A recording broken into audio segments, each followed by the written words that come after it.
Portal 2023 ఏప్రిల్లో మనకు వచ్చింది.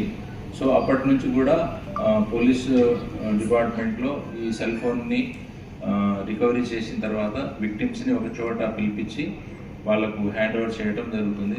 సో మన తెలంగాణ పోలీస్ అంటే డీజీ గారు, తర్వాత ఆల్ డిస్ట్రిక్ట్ యూనిట్ ఆఫీసర్స్, అదేవిధంగా మన సిపి సైబరాబాద్ సారు, వీళ్ళందరూ ఏంటంటే పెద్ద ఎత్తున ప్రజలకు మనం ఉన్నాము. సో వాళ్ళ బాధలను మేము షేర్ చేసుకుంటున్నాము, వాళ్ళ విలువైన ప్రాపర్టీని ఇస్తున్నాము.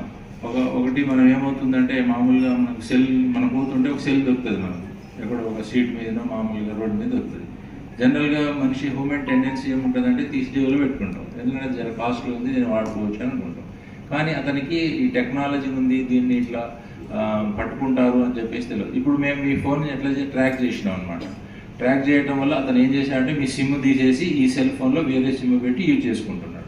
సో యూజ్ చేసుకున్నప్పుడు మనకు ఆ సెల్ ఫోన్ మన ఏదైతే పోగొట్టుకున్నా ఐఎంఈ నెంబర్లో ఫలానా సెల్ వాడుతుందని చెప్పేసి అన్నప్పుడు మనం అతనికి ఫోన్ చేస్తాం. సో మీరే ఉన్నారు అనుకోండి, ఆ ఫోన్ మీరే తీసుకున్నారు, పోలీసులకి మీకు ఫోన్ వస్తుంది. ఫోన్ రాగానే మీరు జనరల్గా భయపడతారు, సార్ ఏమో సార్ ఇది కాదు సార్, నాది కాదు సార్ అని అంటాడు.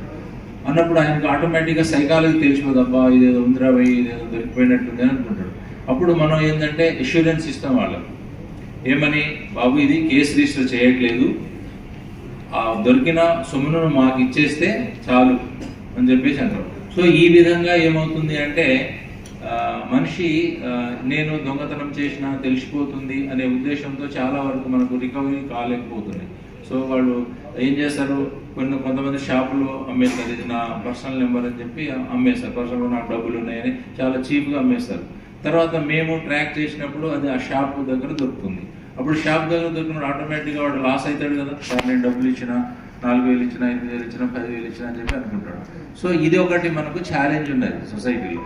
అది ఏమవుతుందంటే విక్టిమ్స్ మనకు హ్యాపీగా ఉంటుంది, కాకపోతే వీడు నా సెల్ ఫోన్ని ఏం చేశాడో ఎక్కడెక్కడ యూజ్ చేశాడో అని చెప్పేసి మనకు ఒకసారి ఒక వస్తువు పోయిన తర్వాత వాడు ఖరాబ్ చేసినాడనే ఒకటి మైండ్లో ఇది ఉంటుంది. కాబట్టి పోయిన తర్వాత ఏం చేయాలనేది ఇప్పుడు ఏసీపీ గారు చెప్పారు.